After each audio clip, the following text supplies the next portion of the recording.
So did anybody else watch Gin and Juice's video? Okay, so, and the screenshot's gone. One sec. Okay, we're back. Okay, so I did like about 4 or 5 videos reading screenshots from Twitter where people were reacting in at the time to live streams, YouTube videos, voice notes on Twitter, things like that from Sarose and Gohan, the two halves of Gin and Juice. Okay, so I have not watched all their videos. I'm going to be honest, I'm not that familiar with them. I did watch some of their videos back in the day, but it's been a long time. I haven't watched them since 2022 when Sarose uploaded about an hour-long video on YouTube, and she was crying about the fact that Gohan, apparently would get he would do a lot of SHSELFHARM, you know, and he would do things that were ABUSIVE. And, you know, he would, and the two of them would end up in DV situations. And, you know, he was just making the environment really unsafe for her and her kids. Right. And so the TLDR is that the two of them have been making up and breaking up since 2022.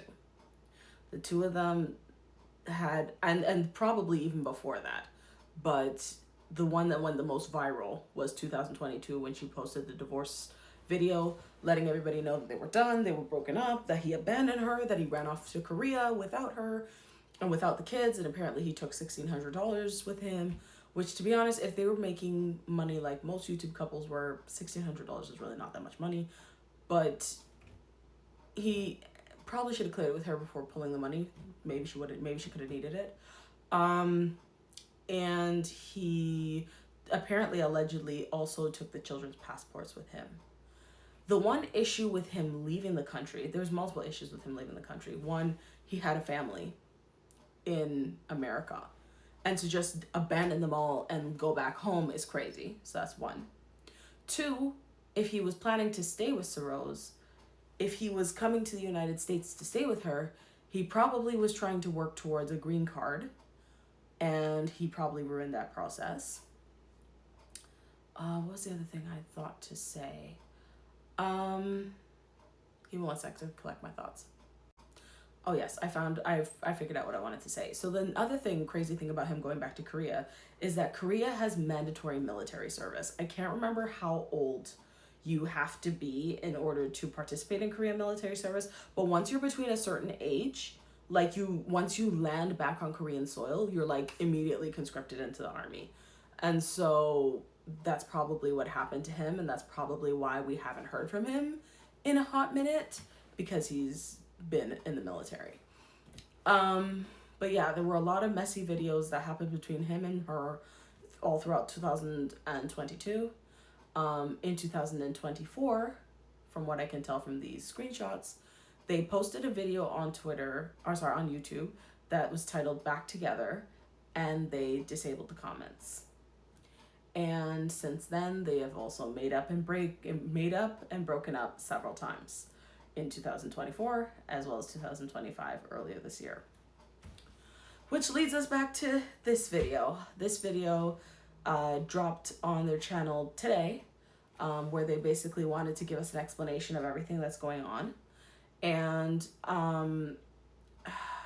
there was a tweet that I saw that I think really encapsulated a lot of my thoughts here. Let me see if I can find it throughout all of them. I don't know if I read this tweet before, but if I didn't read this tweet before, I will read it again. So Jupiter says, Gin and Juice on YouTube are definitely getting back together, or they are effing on the DL, because what are these videos that they have going on? I'm gonna be honest, I've seen a lot of YouTube couples make up, I've seen a lot of YouTube couples break up. You know, there are some that came and went like that, and there were some major ones, like you all know I've talked about Jamie and Nikki on here, with Nine Knowles, Natural 85. There was Kaz and Taz, but they came and went pretty quickly. I can't think of any others on offhand, but I'm sure there are a bunch of others. I think Slice and Rice was also another one that came and went. There are a number of YouTube couples that have broken up over the years. I don't have a list of all of them, but there's quite a number. I have never heard of a YouTube couple deciding to break up and both of them are using the YouTube channel to make money. I've never seen it before where two people are like, we have divorced, our lives are over, and then they're coming back to say, oh yeah, we're going to still continue to make family vlogs on this channel. What? What do you mean? What are you talking about? That's crazy. That's insane. Either give one person the channel and let one person take it and run with it, and usually that's the parent that has the primary custody of the kids, or close the channel and let it end where it is. And so from what I understand and from what I assume is that either the two of them are so broke that they have no other way of making money, and them pretending to be a happy-go-lucky, we've grown, we've matured, we are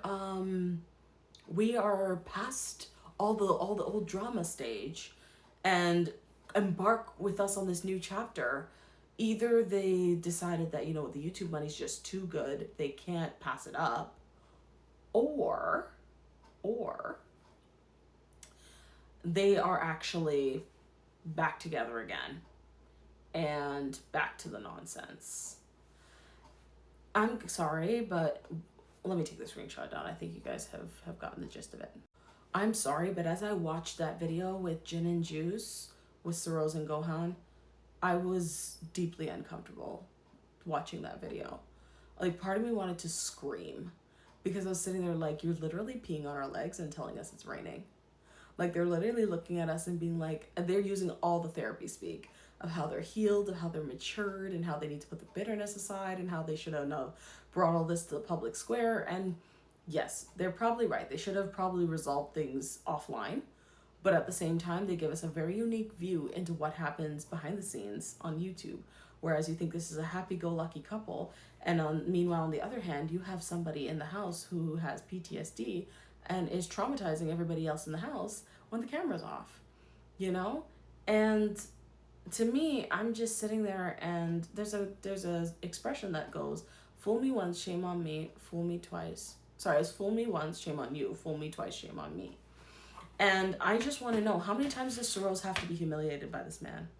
Because Saroz, there's been at least 3 or 4 times on the internet over the past few years where this guy has left her and the kids, has said nasty things, or said things online that fuel people to go to her comments and say bad things to her and or about her and the kids. And, you know, clearly he seems mentally unstable. And, you know, you clearly filed for legal custody of the kids. You clearly filed restraining orders and all that against him. Why is he back in your house? Why are you guys recording videos again together? You know, I mean, don't get me wrong. Sometimes I think if I was in a relationship, I'd be a bit of a bobblehead where, you know, and like an idiot. Like, if I had a kid with a man and he was kind of a screw up, but if we had kids together, you know, I almost want to circle the block and be like, you know what? Well, I kind of want all my kids to have the same dad. Da, da, da, da. But at the same time, it's like, he has shown that he's a danger to you, a danger to your children. Why are you still letting him around? And why are we pretending that, oh, we're just going to co-parent together? What happened to the restraining order you had against him? What happened to the custody that you filed, full custody of him and the kids? Why is he all of a sudden back after he's completed his military service? Why is he back now? Like, honestly, I almost want somebody to call ICE and get him deported, because, like, I really don't think he is a good fit for her at all. I think he is a danger to her and the kids, and I truly think he needs to go. Yeah, I don't like the sounds of this. To be honest with you, I truly believe that the two of them are getting it on behind the scenes, and he's trying to sweet talk her in order to get her to get back into his life, to get back into their lives. But Either this is a money making thing or she's just really down bad, and either way it's just not good.